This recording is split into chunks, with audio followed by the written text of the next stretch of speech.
Hello TikTok and welcome back to another crazy history episode. Today we're going to cover Phineas Gage. I do apologize that I sound like trash. I'm still experiencing a head cold, but stick with me, you'll probably learn something. Also, this is going to be a two-parter.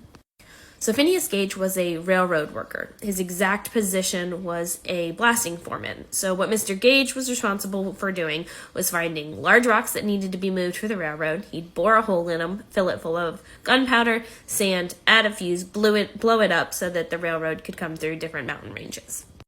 Now, he would pack down this gunpowder with something called a tamping rod. His tamping rod was 3 feet and 7 inches long. It was 1 1/4 inches in diameter, and it weighed about 13 pounds, and it was tapered on one end. On September 13th, 1848, Mr. Gage had a terrible accident. We're not 100% sure of the details of exactly what happened, but suffice to say, Mr. Gage got distracted and his gunpowder went off before he was ready. The explosion from this gunpowder then sent his tamping rod into his face, behind his left cheekbone, up behind the back of his eye, and through the top of his head, and then sailed an additional 80 feet to land away from him. Surely this sort of accident would have killed Mr. Gage. However, it didn't.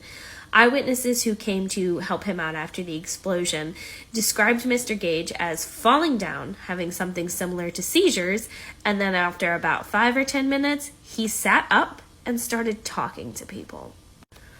The workers didn't know what to do with him, so they put him on an ox cart and took him to the hotel so he could see the local doctor. When the local doctor arrived, he was even cognizant enough to pull a joke on the doctor and said, "Well, Doc, here's work enough for you." The doctor who first saw Mr. Gage and evaluated him was a man by the name of Dr. Edward Williams. Mr. Williams recounts that upon first seeing Phineas Gage, he was able to talk to him. He seemed fully cognizant. He did not see out of his brain, even though the back of his skull looked like an inverted funnel. Those are his words, not mine. The problems didn't arise until Mr. Gage tried to stand up, and then upon trying to get him to stand up, he threw up and then passed out. So the doctor, feeling a little bit out of his element, decided that he was going to need backup, and so he called Mr. Gage's childhood doctor.